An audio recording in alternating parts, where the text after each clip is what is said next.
नमस्कार साथियों, आप सभी को संस्कृति परिवार की तरफ से नव वर्ष की हार्दिक शुभकामनाएं। शुभकामनाओं के साथ एक संदेश देना आप लोगों के लिए ज़रूरी था। दरअसल Uttar Pradesh public service commission ने 2024 के लिए नोटिफिकेशन जारी कर दिया है। इस नोटिफिकेशन में क्या कुछ खास बातें हैं, सबसे महत्वपूर्ण बात यह है कि वैकेंसी कितनी है, ये सबसे ज़्यादा चर्चा का विषय रहता है। तो उसको एक बार देख लेते हैं, फिर कैसे आप अप्लाई कर सकते हैं उसके बारे में चर्चा करेंगे, उसके बारे में बात करेंगे। तो ये जो नोटिफिकेशन आया है ये आपको दिखाई दे रहा है। आप सबसे पहले अपने सर्च बॉक्स में जाएंगे, सर्च बॉक्स में आप यूपीपीसीएस टाइप करेंगे। तो जैसे ही आप यूपीपीसीएस टाइप करेंगे आपको कुछ इस प्रकार से सबसे पहले पेज दिखाई देगा। आप यहाँ पर जैसे ही क्लिक करेंगे कुछ इस तरह से पेज खुल करके आएगा और जैसे ये पेज आपको दिखेगा यहाँ पर जो लेटेस्ट वैकेंसीज़ हैं उसके बारे में जानकारी दी जाती है। तो यहाँ पर देखिए अभी तक की 6 यहाँ पर लेटेस्ट अपडेट दिखा रहा है। पहला जो है यही आप जैसे ही क्लिक करेंगे तो आपको दिखा देगा, एग्जामिनेशन के बारे में बात कर रहा है। कंबाइंड स्टेट अपर सबऑर्डिनेट सर्विस एग्ज़ाम ये 2024 के लिए है।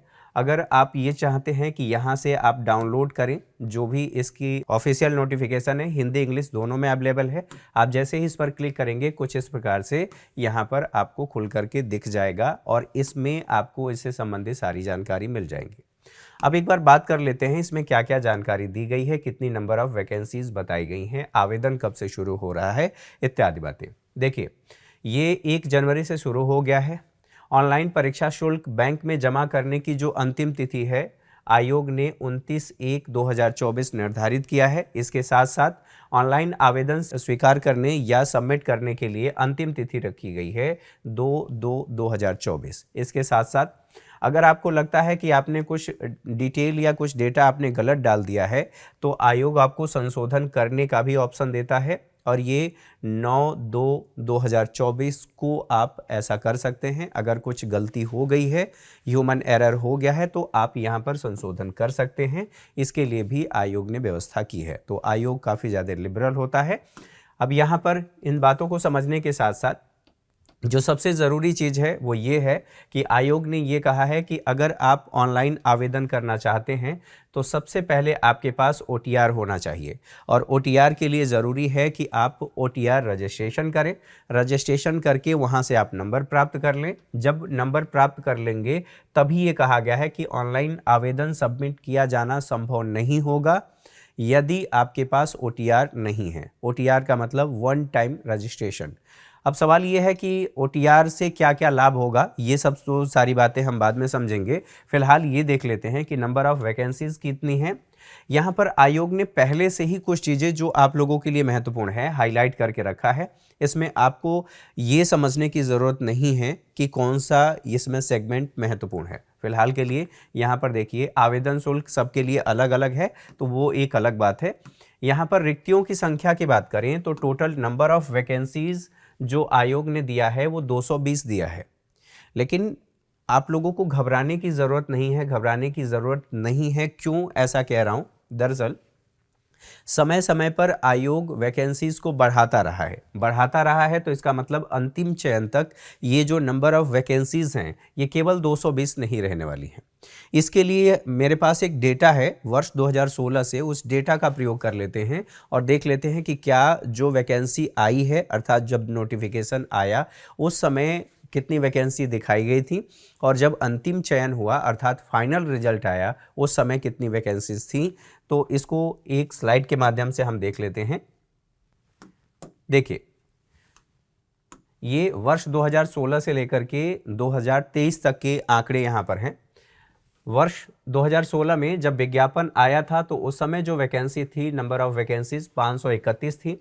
यहाँ पर आप देखेंगे जब अंतिम चयन हो रहा है तो 633 वैकेंसी, लगभग मैं मान करके चल रहा हूँ कि 100 यहाँ पर वैकेंसीज बढ़ी हैं। इसके साथ साथ 2017 की बात करें तो 577 थी और जब अंतिम चयन हुआ तो फिर यहाँ पर वैकेंसी बढ़ गई। साथ ही साथ 2018 की बात करें तो इतनी थी और टोटल नंबर ऑफ वैकेंसीज बढ़ करके 988 हो गई थी। 2019 की बात करें तो 309 वैकेंसी आई थी विज्ञापन के समय, अंतिम चयन के समय इतनी हो गई थी। 2020 की बात किया जाए 200, यहाँ पर देखिए ये आंकड़ा बढ़ गया है। साथ ही साथ यहाँ 2021 में 400 आई थी और अंतिम चयन के समय आप 678 के करीब वैकेंसी देख रहे हैं। ठीक है, 2022 की बात की जाए 250 है, यहाँ पर अंतिम चयन के समय 384 हो गया था। अब 2023 की बात की जाए तो 173 उस समय आया था और ये अंतिम चयन के समय बढ़ करके 250 से अधिक हो गया था। तो ये जो आंकड़े बता रहे हैं, ये जो ट्रेंड बता रहा है, इसका मतलब ये है कि आपको घबराने की ज़रूरत नहीं है। आप अपनी तैयारी पूरी रखिए और ये प्रतियोगिता है। प्रतियोगिता का मतलब ही है, अगर आप इसका संधिविच्छेद करेंगे तो आपको पता चलेगा कि प्रति में योग्य, अर्थात एक में भी जो व्यक्ति योग्य है उसी को प्रतियोगी कहा जाता है। तो आप अपनी तैयारी देखिए और तैयारी के साथ साथ अगर आपको लगता है कि मेरी तैयारी वीक है या आपको रिवाइज़ करना चाहिए या कहीं पर आपको ज़रूरत है, तो संस्कृति IAS के तरफ से एक प्रीलिम्स के लिए टारगेट बैच भी शुरू किया गया है, आप उसको ज्वाइन कर सकते हैं अगर आपको लगता है तो ये बातें हमने इसलिए यहाँ पर देखा ताकि आपको डीमोटिवेट होने की कहीं भी ज़रूरत नहीं है। ये वैकेंसी बढ़ी हैं और नो डाउट जब अंतिम चयन होगा तो अंतिम चयन में ये वैकेंसी बढ़ेंगी ही बढ़ेंगी। अब सवाल ये है कि हमने बात कर लिया OTR के बारे में, तो OTR कैसे होगा इसको एक बार देख लेते हैं। जैसे ही ये इस टैब में खुला है तो इस तरह से दिख रहा है। जैसे आप मोबाइल में खोलेंगे तो यहाँ पर OTR सेक्शन ये दिख रहा है। OTR सेक्शन आपको यहाँ पर दिखेगा। फिलहाल आप OTR सेक्शन यहीं पर देख लेंगे सबसे ऊपर। इस पर जैसे ही आप क्लिक करेंगे तो यहाँ पर रजिस्ट्रेशन का ऑप्शन दे रहा है, आप इस पर क्लिक करेंगे। रजिस्ट्रेशन के लिए कुछ इस प्रकार से एक पेज खुल करके आ जाएगा और यहाँ पर जैसे आप क्लिक करेंगे तो ये कह रहा है OTR रजिस्ट्रेशन के लिए आप सर्वर पर जाएंगे, किसी भी सर्वर पर जा सकते हैं क्योंकि सर्वर पर लोड ज़्यादा होता है, तो इसलिए ये सारी बातें यहाँ पर अलग से सर्वर दिया जाता है। फिलहाल के लिए यहाँ पर देखिए वन टाइम रजिस्ट्रेशन OTR का बेनिफिट क्या है। बेनिफिट ये है कि आपने एक बार यदि OTR रजिस्ट्रेशन कर लिया तो आपको दोबारा से या बार बार डेटा डालने की ज़रूरत नहीं होगी। यहाँ तक कि आपका फ़ोटो और सिग्नेचर भी बार बार फॉर्म भरने के समय आयोग आपसे नहीं मांगेगा। यहाँ पर देखिए व्यक्तिगत विवरण केवल एक बार दर्ज करना होगा, साथ ही आवेदक को अपना फोटो एवं हस्ताक्षर, ठीक है, बार बार अपलोड करने की आवश्यकता नहीं है। महत्वपूर्ण बात यह है कि कहीं भी आप इंडिया के किसी भी कोने में या वर्ल्ड के किसी कोने में कह लीजिए आप एक्सेस कर सकते हैं, सारा डेटा आपका यहाँ पर सेव रहेगा। ठीक है, तो कोई भी उत्तर प्रदेश आयोग के द्वारा वैकेंसी लाई जा रही है या नोटिफिकेशन आ रहा है तो आप इसका प्रयोग कर सकते हैं। वो आपको न तो अपने डॉक्यूमेंट्स कैरी करने की आवश्यकता है और न ही फोटो सिग्नेचर, इन सभी समस्याओं का सामना करना पड़ेगा। तो ये आपको कर लेना है। साथ ही साथ आप लोगों को ये भी समझना है कि ये कैसे रजिस्ट्रेशन करने के बाद कैसे हम अप्लाई कर सकते हैं। तो अप्लाई करने के लिए कुछ इस प्रकार से आप देखेंगे।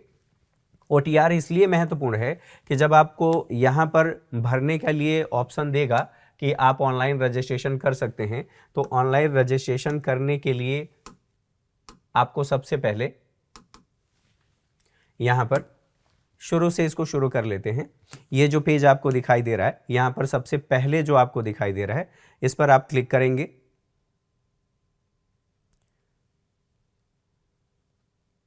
जैसे ही आप इस पर क्लिक करेंगे, क्लिक करने के लिए ये कह रहा है अप्लाई। आप अप्लाई पर क्लिक करेंगे। अप्लाई पर क्लिक करने के बाद आपको सबसे ऊपर ये दिखाई दे रहा है, इस पर आप जाएंगे, अप्लाई करेंगे। अप्लाई करने के बाद अब आपसे पूछ रहा है कि क्या आपके पास OTR है। अगर आप PCS के लिए अप्लाई कर रहे हैं तो यहाँ पर आपको ऑथेंटिकेशन के लिए पूछेगा और यदि आपके पास है तभी आप इसको अप्लाई कर सकते हैं। देखिए इसके लिए ये कह रहा है और इस सर्वर पर जाएंगे। सर्वर पर जाने के बाद ये आपसे रजिस्ट्रेशन मांगेगा ही मांगेगा। तो आप लोगों को चूँकि 72 घंटे का समय लेता है, तो यदि आप अभी फॉर्म भरना चाहते हैं तो तुरंत आप लोगों को OTR रजिस्ट्रेशन कर देना चाहिए ताकि आपका जो फॉर्म है वो डिले ना हो। ठीक है, इन बातों को समझने के बाद तो आप लोगों को नंबर ऑफ़ वैकेंसीज़ को लेकर के कहीं भी डीमोटिवेट होने की आवश्यकता नहीं है। आप अपनी तैयारी दुरुस्त रखिए और फॉर्म ज़रूर फिल करिए। अंतिम समय में आपको यदि लगता है कि नहीं मुझे नहीं देना चाहिए एग्ज़ाम, तो आपको एग्ज़ाम छोड़ने का भी ऑप्शन है। लेकिन एग्ज़ाम छोड़ना ही क्यों है? चूँकि आप तैयारी के लिए आए हैं तो आपकी तैयारी, ये मान करके चलिए कि तैयारी कभी पूर्ण नहीं होती है, पूरी नहीं होती है, उसी दौरान आपको देना होता है। तो चलिए आप सभी फॉर्म को फिल कर दीजिए। एक बार फिर से आप सभी को नव वर्ष की हार्दिक शुभकामनाएं। ये वर्ष आप लोगों के लिए सफलता का वर्ष हो। Thank you very much.